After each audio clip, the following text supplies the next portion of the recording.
Good morning everyone, welcome back to my channel simple lifestyle ও মিথিলা। তোমাদের অনেক অনেক অনেক ওয়েলকাম। তোমরা সব কেমন আছো? আশা করি সবাই খুব ভালো আছো, আর আমরাও সবাই খুব খুব খুব ভালো আছি।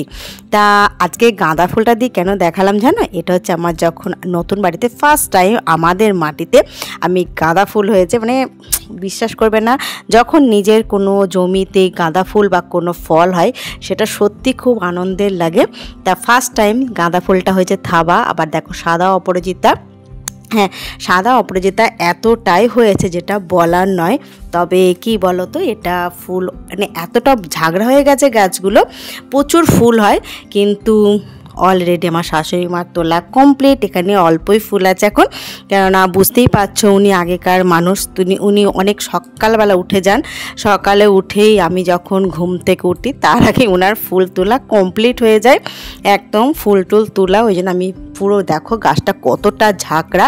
তবে পুরো ফুলটা আমি দেখাতে পারি না, যদি কোনো দিন পারি নিশ্চয়ই দেখাবো।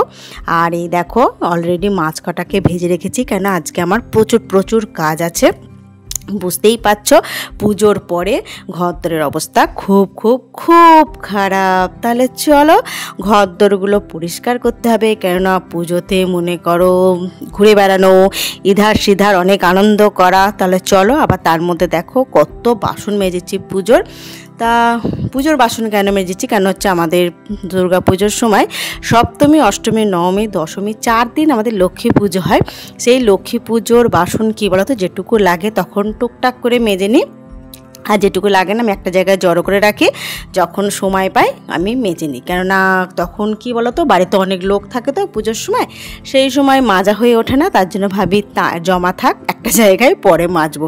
তাহলে চলো পুজোর বাসন মাজা কমপ্লিট। দেখো এখন স্নান করে উঠলাম, উঠে বাবা বুঝতেই পারছো এখন পুজোটা কমপ্লিট হয়ে, মানে শেষ হলো পুজোটা, মানে দুর্গা পুজোর কথা বলছি। সেসব মানে বাড়িঘরের অবস্থা খুব খারাপ, কেননা বুঝতেই পারছো পুজোর সময় শুধু ঘুরে বেড়ানো এধার ওধার, মানে বিশাল মাস্তি। যাই হোক সেই সব করতে গিয়ে আজ মাস্তির একবারে বরবাদ।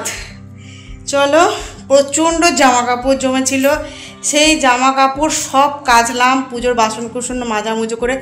এখনও রান্না হয়নি, জাস্ট মাছটা ভেজে রেখেছি আর ভাতটা হয়ে গেছে। তা চলো আজকে সেরকম কিছুই করব না, আজকে জাস্ট একটা মাছের ঝোল করব আর ভাত গরম গরম। তা চলো এখন মোটে স্নান করে উঠলাম, পুজোটা করে নিয়ে প্রচুর জামা কাপড় কেচেছি, সেগুলোকে এখন ছাদে মেলতে হবে। কেমন? চলো দেখি এবার পুজোটা করবো নাকি আগে জামা কাপড়গুলো মেলবো সেটাই ভাবছি, কেন এখন অনেকটাই বাজে 12:30। চলো আগে বাসন নাই, আগে আমি জামা কাটা ছাদে মেলে আসি, তারপরে পুজো করব, তারপর রান্নায় যাব। কিচ্ছু করার নাই, আজকে আমরা লেট করে ভাত খাবো, লেট করি। চলো। আর এই দেখো সেই জামা কাপড়, হ্যাঁ সব আনা হয়নি, কেননা আমি একটা যেখানে কেচেছি সেখান থেকে একসঙ্গে অনেক আনা সম্ভব না, আর প্রচুর প্রচুর জামা কাপড় কেচেছি, তার জন্য বালতি বালতি করে ছাদে নিয়ে আসি, 3 তলার ছাদে। তাহলে চলো ঝটপট একদম ছাদে জামাগুলো মেলে ফেলি, মানে মেলি।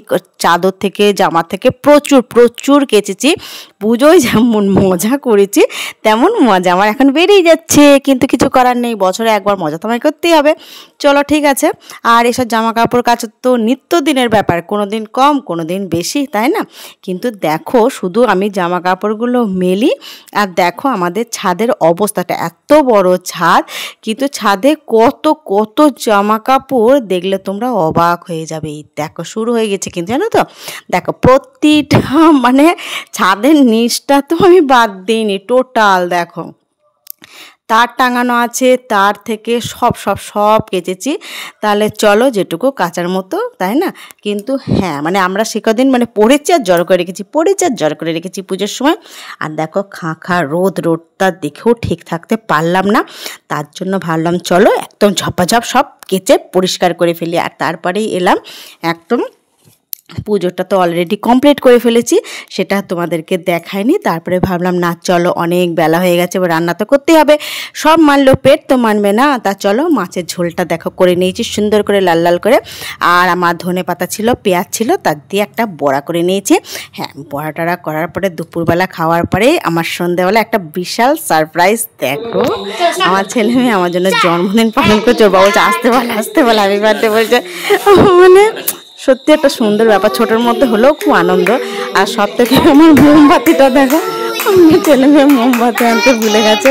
আমার ঠাকুর ঘরে একটা বাঁকা মোমবাতি ছিল, সেই মোমবাতি দিয়ে হ্যাপি বার্থডে পালন করা হয়। জাস্ট খুব আনন্দ হয়েছে, ছোট কিন্তু আমার ছেলে মেয়ে আমার জন্য এটুকু করেছে, এটুকু আমি খুব খুব খুশি। তা চলো ওরা, আমি বললাম কী রে তুই জন্মদিন পালন করছিস কেন বাবা?